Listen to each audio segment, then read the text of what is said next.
Assalamualaikum warahmatullahi wabarakatuh. Selamat pagi dan salam sejahtera untuk kita semuanya. Masih semangat semuanya, anak-anakku yang ibu sayangi. Pada pertemuan ini kita sudah menyelesaikan bab pertama kemarin, yaitu tentang teks laporan hasil observasi. Untuk bab kedua ini bertemu lagi dengan Bu Siska, di mana bab yang akan kita bahas yaitu tentang teks eksposisi. Sebelumnya, semoga kita semua masih dalam lindungan Tuhan Yang Maha Esa di masa pandemi ini. Semoga kita segera bisa bertatap muka, kita bisa bertemu kembali dalam keadaan sehat.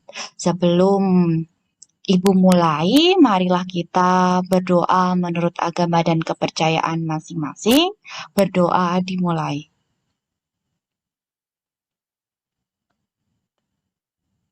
Selesai. Nah, selamat bertemu lagi dengan Bu Siska. Materi kedua ini sama saja berbasis teks. Jadi, kemarin kita sudah bahas teks laporan hasil observasi. Kali ini kita masih membahas tentang teks eksposisi. Kalian pasti tidak asing dengan kata-kata teks eksposisi. Waktu pelajaran SMP, pasti kalian sudah sering mendengar kata eksposisi. Ada eksposisi, deskripsi, narasi, dan lain sebagainya. Nah, kali ini kita akan belajar tentang teks eksposisi. KD pada pertemuan pertama ini langsung saja ya. Jadi KD selanjutnya yaitu KD 3.3. Kalian bisa membaca. Jadi kalian nantinya mengidentifikasi permasalahan, argumentasi, pengetahuan, dan rekomendasi dari teks eksposisi yang kalian dengar atau kalian baca. Kemudian apa yang harus kalian pahami nantinya? Yang pertama, kalian harus bisa mengidentifikasi tesis, argumen, dan rekomendasi dalam teks eksposisi. Yang kedua, kalian harus bisa membedakan antara fakta dan opini. Nah, jadi dua hal ini nanti yang akan kita bahas, akan kita selesaikan pada pertemuan pertama ini. Semoga kalian nanti bisa mengetahui apa itu tesis, apa itu argumen, fakta, opini. Nah, sudah siap semuanya? Mari kita belajar bersama-sama. Nah, kalian bisa lihat apa yang mereka lakukan. Coba kalian bisa lihat di sini. Ada berkerumun banyak orang. Ada satu orang di depan. Apa yang mereka lakukan di sini kira-kira? Ada yang bilang ini ceramah. Ada yang bilang ini pidato. Nah, kira-kira apa yang mereka lakukan? Pasti di sini ada satu orang yang jadi narasumber, pembicara, dan audiens atau pendengar. Bisa saja ini apa yang mereka lakukan. Bisa saja berpidato ataupun ceramah atau menyampaikan informasi tertentu. Nah, sama saja dengan ini. Tapi bedanya kalau yang tadi ada satu orang yang berbicara di depan umum. Kalau ini dia dalam satu tempat yang sama. Nah, kira-kira apa perbedaannya? Nah, ini dan ini. Nah, sama-sama mereka ada satu orang yang berbicara, tapi kalau ini apa yang mereka lakukan kira-kira? Sama seperti kalian kalau di sekolah. Jadi ini adalah melakukan diskusi. Tuh, kalau ini mungkin berpidato, ceramah. Kalau ini lebih ke diskusi. Nah, kita bahas tentang teks eksposisi. Jadi, di mana bab kedua ini kita membahas teks eksposisi, yaitu teks yang digunakan untuk menyampaikan pendapat tentang suatu permasalahan dengan menyajikan argumen atau pendukung, bisa berupa bukti atau contoh atau alasan yang logis. Yang logis itu yang masuk akal. Jadi teks eksposisi itu ada seseorang yang menyampaikan pendapatnya. Nah, ini yang ditandai merah ini. Jadi hal yang penting di sini adalah seseorang itu menyampaikan pendapat tetapi harus disertai dengan bukti atau argumen yang mendukung dari pendapatnya tadi. Inti dari teks eksposisi itu, seseorang menyampaikan pendapat terhadap suatu permasalahan, tetapi harus disertai dengan hal-hal yang mendukung pendapatnya tadi agar orang lain itu percaya, baik itu bukti, baik itu contoh, alasan, ataupun hal-hal yang mendukung dari pendapat yang disampaikan. Jadi jelas ya, jadi eksposisi itu orang menyampaikan pendapat kemudian harus disertai dengan argumen atau pendapat yang mendukung. Selanjutnya, nah, ciri-ciri dari teks eksposisi ada 4. Yang pertama, jadi seseorang itu menyampaikan informasi itu sifatnya mengajak agar orang lain itu terpengaruh mengikuti apa yang dia sampaikan. Kemudian menjelaskan informasi-informasi pengetahuan bersifat objektif dan natural. Objektif itu artinya hal-hal yang umum, dia tidak bersifat subjektif, artinya dia tidak atas dasar opininya sendiri atau pendapatnya sendiri. Kemudian penjelasannya itu harus disertai dengan data-data yang akurat. Harus data-data itu data-data yang bisa diyakini kebenarannya, tidak asal-asalan.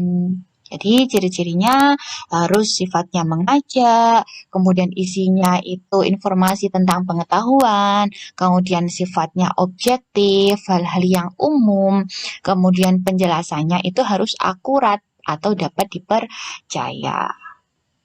Bu Siska lanjutkan.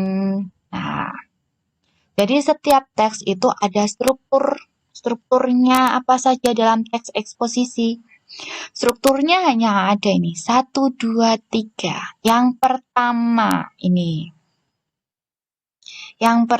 itu pendapat atau tesis. Diingat-ingat. Jadi, struktur yang pertama yang biasanya muncul itu adalah pendapat atau tesis. Jadi, apa yang ingin dia sampaikan? Masalah apa yang ingin dia sampaikan? Kemudian struktur yang kedua adalah argumentasi atau fakta-fakta yang mendukung dari pendapatnya tadi. Harus ada pendapat apa yang ingin dia sampaikan. Kemudian misalnya dia ingin menyampaikan tentang masalah pandemi COVID-19. Bagaimana pendapatnya? Kemudian hal-hal apa yang bisa mendukung dari pendapatnya itu? Yang terakhir adalah rekomendasi atau saran yang disampaikan. Jadi kalau kita berbicara itu harus punya saran atau solusi pemecahan. Jadi strukturnya ada 3. Bu Siska ulangi lagi. Yang pertama ada tesis, yang kedua ada argumentasi, dan yang terakhir ada rekomendasi. Nah, selanjutnya, ini penjelasannya. Kalian bisa baca ya. Pendapat atau tesis, dia biasanya letaknya dia paling awal. Jadi pendapat ini kita ungkapkan pertama kali gagasan utama tentang permasalahan yang akan kita bahas. Kemudian argumentasi itu fakta-fakta yang mendukung terhadap pernyataan pendapat sebagai penjelasan dari argumen si penulis. Jadi kalau argumentasi itu isinya fakta-fakta yang mendukung dari pendapat atau tesis yang kita sampaikan di awal. Yang terakhir adalah rekomendasi atau penegasan ulang. Bisa menegaskan kembali, bisa berupa saran yang disampaikan penulis terhadap pendapat yang telah disampaikan. Nah, ada yang kurang paham? Kira-kira yang Ibu jelaskan? Jadi strukturnya ada 3. Yang pertama tesis itu gagasan umum, argumentasi itu fakta-fakta yang mendukung dari pendapat, dan rekomendasi itu bisa berupa penegasan. Rekomendasi atau penegasan ulang itu isinya berupa saran. Bisa dibaca sendiri ya. Selanjutnya, Nah, tadi yang pertama, kita kan harus menyampaikan pendapat itu harus disertai dengan fakta. Nah, kira-kira kalau dalam teks kita kan harus tahu apa itu fakta, apa itu opini. Jadi bentuk fakta itu kalimatnya seperti apa, opini itu seperti apa. Nah, perbedaan antara fakta dan opini dalam teks eksposisi. Kalian bisa lihat. Yang pertama, berbedanya apa? Coba kita lihat. Kalau fakta itu sifatnya objektif. Kalau opini sifatnya subjektif. Maksudnya apa toh?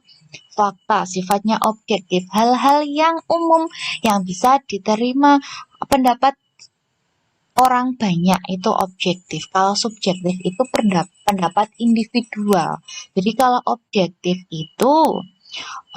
itu jadi hal-hal yang diyakini oleh orang banyak. Tapi kalau bersifatnya subjektif itu atas dasar pendapatnya sendiri atau individual. Yang kedua, fakta merupakan kebenaran yang telah terjadi dan diuji. Nah, kalau fakta ciri-cirinya itu dia sudah terjadi, dia sudah diuji. Kemudian memiliki data yang akurat dan jelas. Ada data yang mendukung dan itu akurat dan jelas. Contohnya di sini. Telah terjadi penambahan kasus COVID-19 pagi ini sebanyak 12 kasus baru. Sampai saat ini, Senin 20 Juli 2020, sudah ada 720 kasus yang terjadi di kota ini. Semoga ini tidak terjadi ya. Jadi, kalau fakta itu kalau di dalam tulisan itu hal yang telah terjadi. Selain itu, ciri-ciri dari fakta, dia pasti berupa bisa tanggal, dicantumkan angka, kemudian ya paling gampang, paling mudah kalian mencermati kalau itu kalimat fakta atau opini, di dalamnya pasti ada angka. Entah itu jumlah, entah itu tanggal, hari, dan lain sebagainya. Itu pasti kalimat fakta. Ingat-ingat ya. Jadi, hal yang telah terjadi, misalnya telah terjadi kecelakaan, telah terjadi peristiwa kebakaran. Nah, itu berupa fakta. Kalau misalnya ada kata Senin 20 Juli 2020, itu kan berupa angka. Nah, itu juga masuk ke dalam kalimat yang berupa fakta. Beda halnya dengan opini. Kalau opini itu sifatnya subjektif, kemudian merupakan peristiwa yang belum terjadi. Ingat-ingat, kalau fakta itu sudah terjadi, kalau opini belum terjadi. Dan ini tidak terdapat data yang mendukung. Contohnya, dia adalah wanita paling cantik menurutku. Sudah jelas ada kata menurutku. Jadi itu adalah sifatnya subjektif, itu pendapatnya sendiri.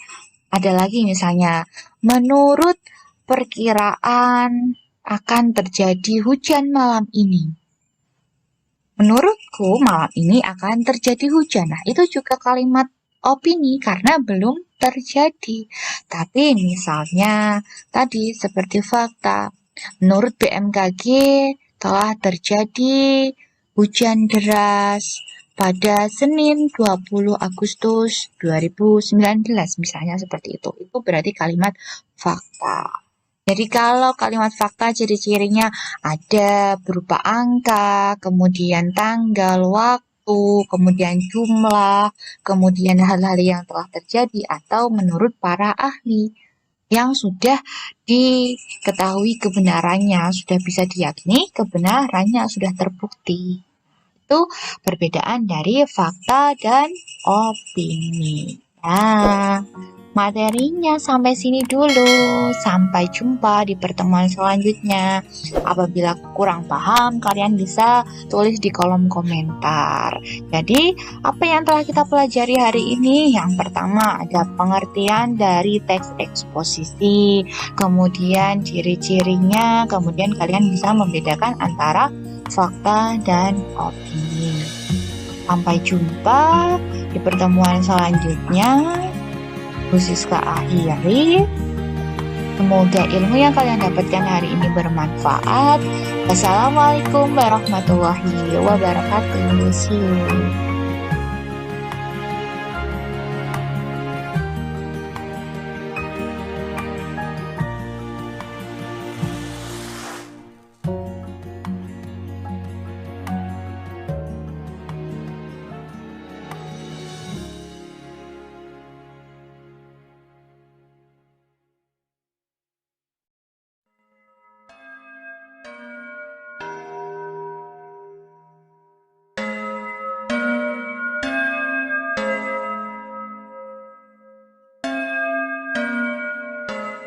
Assalamualaikum warahmatullahi wabarakatuh.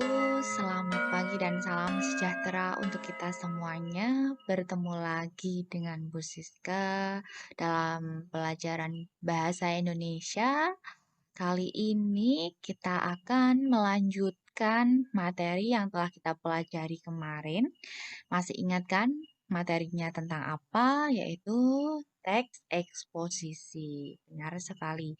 Kali ini sebelum Ibu mulai, bagaimana dengan kabar kalian? Semoga semuanya dalam keadaan sehat, dalam keadaan baik semuanya, dan bisa mengikuti pembelajaran kali ini. Sebelum dimulai, marilah kita berdoa menurut agama dan kepercayaan masing-masing. Berdoa dimulai.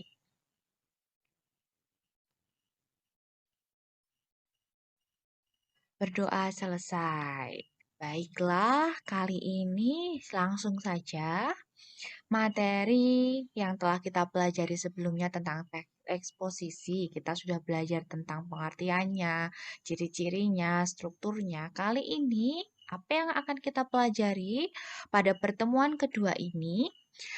Kalian harus menguasai tentang apa saja KD 3.4, yaitu menganalisis struktur dan kebahasaan teks eksposisi. Apa saja yang harus kalian pahami?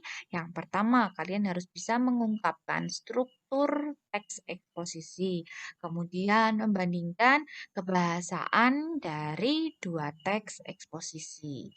Kita lanjutkan. Nah, ini dia. Kaidah bahasa dari teks eksposisi itu ada beberapa, ada 4. Yang pertama, banyak menggunakan istilah dalam bidang yang dibahas. Jadi, dalam teks eksposisi itu istilah-istilahnya sesuai dengan bidang yang dibahas. Yang kedua, dia banyak menggunakan kata sifat atau adjektiva. Yang ketiga, dia menggunakan kata berimbuhan yang berasal dari kata sifat. Nanti kita bahas. Yang keempat, banyak menggunakan kalimat verbal, yaitu kalimat berpredikat verba. Antara lain ada aktif transitif dan aktif intransitif. Nah, Ibu akan jelaskan satu persatu. Yang pertama tadi, banyak menggunakan istilah dalam bidang yang dibahas. Istilah. Istilah itu sama saja dengan arti atau maknanya. Kalau kita menjumpai istilah-istilah dalam bidang tertentu, contohnya di bidang lingkungan hidup, ada kata polusi, ada kata reboisasi, ada kata habitat. Nah, bagaimana kalian mencari maknanya atau artinya? Kalian bisa mencari di KBBI. Nah, kalian pedoman saja dengan KBBI. Tidak mungkin kalian menentukan makna ini nanti atau mencari artinya ini kalian mencarinya sembarangan atau kalian menentukannya sendiri. Kalian harus mencari di Kamus Besar Bahasa Indonesia. Nah, jadi banyak istilah-istilah yang digunakan itu sesuai bidang yang dibahas. Kalau kalian nanti membahas di bidang lingkungan, jadi ada contohnya di sini polusi, reboisasi, ada kata habitat. Di bidang pertanian misalnya, ada kata apa misalnya. Kalau di bidang pertanian sendiri ada kata irigasi, ada kata misalnya apa terasering dan lain sebagainya. Bidang peternakan, kemudian di bidang pendidikan. Kalau kalian di bidang pendidikan misalnya ada kata kurikulum, kemudian istilah-istilah. Jadi istilah yang dimaksud di sini itu istilah yang digunakan dalam bidang tersebut, bukan secara umum. Jadi lebih ke spesifik di bidang yang kalian bahas. Yang kedua, jadi paham ya kalau ini banyak menggunakan istilah dalam bidang yang dibahas. Yang kedua, banyak menggunakan kata sifat atau adjektiva. Kata sifat itu banyak sekali. Contohnya ada kata serius, ada kata akurat, ada kata alami. Ini juga nanti kalian bisa mencari artinya di Kamus Besar Bahasa Indonesia. Kata sifat. Kemudian ada yang ketiga, menggunakan kata yang berimbuhan berasal dari kata sifat. Kata yang berimbuhan yang asalnya itu dari kata sifat. Contohnya, kalau kata sifatnya ada kata tipis, ada kata kilau. Dia merupakan kata berimbuhan penipisan. Nah, kata penipisan ini asalnya kata dasarnya itu kata sifat dari kata tipis. Tapi karena dia mendapat imbuhan pe dan an, maka dia menjadi nominal. Yang kedua, ini juga dia itu berasal dari kata sifat kilau, mendapat imbuhan ber dan an. Jadi berkilauan ini menjadi verba. Jadi yang ketiga dia menggunakan kata berimbuhan yang asalnya itu dari kata sifat. Yang keempat, kaidah kebahasaan yang keempat itu banyak menggunakan kalimat aktif transitif dan aktif intransitif. Apa itu kalimat aktif transitif dan intransitif? Kalimat aktif transitif bisa kalian simak. Kalimat yang berpredikat, yang predikatnya itu dia membutuhkan objek. Jadi kalau transitif itu membutuhkan objek. Jadi predikatnya dia butuh objek. Contohnya, ini ciri-cirinya dulu ya. Ciri-cirinya yang pertama, objek itu dikenai suatu pekerjaan. Kemudian dapat diubah menjadi kalimat pasif. Predikatnya merupakan kata kerja yang berimbuhan me atau apa di sini? Memper. Jadi predikatnya itu berupa kata kerja yang imbuhannya me atau memper. Kalimatnya mempunyai pola dasar SPO, subjek, predikat, dan objek. Jadi ingat-ingat saja, kalau transitif berarti predikat itu membutuhkan objek.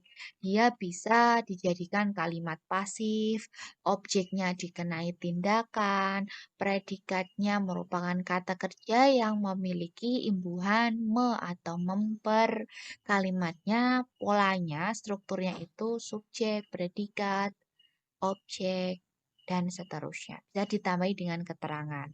Kemudian, contohnya, ayah mengecat rumah. Nah, ayah mengecat rumah bisa tidak ini objeknya dihilangkan? Ayah mengecat. Apabila kata ayah mengecat saja, apakah sudah punya arti apa yang dicat?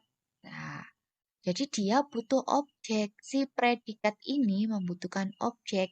Ayah mengecat rumah. Predikatnya itu mengecat, rumah sebagai objek. Apabila objek dihilangkan, dia tidak memiliki arti. Orang akan bingung, orang akan bertanya, kira-kira ayah akan mengecat apa? Nah, ketika kalimatnya itu ditambah dengan objek, maka memiliki arti. Ayah mengecat rumah. Nah, jadi dia sudah kalimat yang lengkap. Bisa dijadikan pasif atau tidak kalimat ini? Kayak kita coba. Ayah mengecat rumah. Kalau Kan kalimat pasif bagaimana? Jadi rumah dicat ayah. Nah, bisa toh? Berarti ini adalah kalimat transitif karena si predikat membutuhkan objek. Selanjutnya, contoh yang lainnya, jadi tidak hanya strukturnya itu SPO saja, tapi bisa ditambah pelengkap atau keterangan, baik itu tempat, waktu, dan lain sebagainya. Ayah membelikan aku sepeda baru. Nah, ini imbuhannya dari kata beli, mekan. Nah, ayah membelikan aku sepeda baru. Kira-kira bisa dipasifkan? Aku dibelikan ayah sepeda baru. Nah, dia butuh objek. Ayah membelikan sepeda baru. Siapa? Misalnya objeknya dihilangkan. Siapa yang dibelikan sepeda baru? Kita belum tahu. Nah, ini kalimat yang sudah lengkap. Jadi ini kalimat transitif karena si predikat membutuhkan objek. Kami menonton film animasi di bioskop. Nah, kami sebagai subjek, menonton sebagai predikat, film animasi sebagai objek di bioskop, keterangan tempat. Nah, kalau kalimat ini, misalnya, dia tidak butuh objek misalnya. Kami menonton di bioskop, apa yang ditonton? Jadi, dia si predikat ini butuh objek. Kami menonton film animasi di bioskop. Kalau dijadikan pasif bagaimana? Misalnya di bioskop film animasi kami ditonton oleh kami dan lain sebagainya ya. Contoh yang lain masih banyak. Jadi kalau kalimat aktif transitif itu si predikatnya membutuhkan objek. Beda dengan kalimat aktif intransitif. Kalau kalimat aktif intransitif, predikatnya itu tidak membutuhkan objek. Ciri-cirinya, dia tidak bisa dipasifkan. Berpola SPK atau SP. Kemudian kata kerja mempunyai verba dasar dan imbuhannya itu berkan, ter, atau ke an, dan lain sebagainya. Contohnya, Amar sedang memancing. Amar sedang memancing. Lah Bu, ini kok imbuhannya mebu. Kok boleh? Coba. Bisa dipasifkan tidak? Amar sedang memancing. Dipancing sedang Amar. Kira-kira betul atau salah? Ya, toh, berarti ini kalimat intransitif. Dia tidak membutuhkan objek karena dia sudah punya arti. Amar sedang memancing. Ya, berarti Amar memancing. Kemudian Adi berlari. Sudah jelas kalimatnya. Kemudian Andang berkerumun di pasar. Anjas tersedak. Maria kesakitan dan lain sebagainya. Kalimat-kalimat ini contoh dari kalimat aktif intransitif di mana si predikat tidak membutuhkan objek. Dia strukturnya apa di sini? Amar sedang memancing. Strukturnya adalah S dan P. Adi berlari. S, P. Andang berkerumun di pasar. S, P, dan K. Dan lain sebagainya. Ya.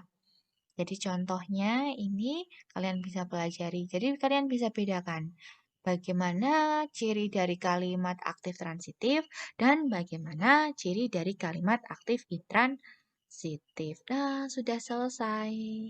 Jadi sedikit ya, kita belajar kali ini tentang kaidah kebahasaan. Yang pertama, menggunakan istilah dalam bidang yang dibahas.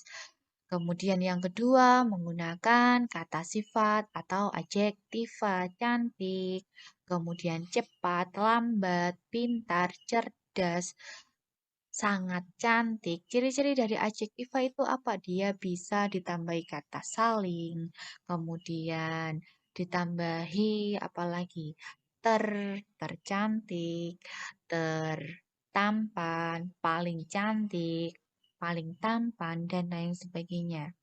Kemudian menggunakan kata yang berimbuhan, kata berimbuhan yang berasal dari kata sifat.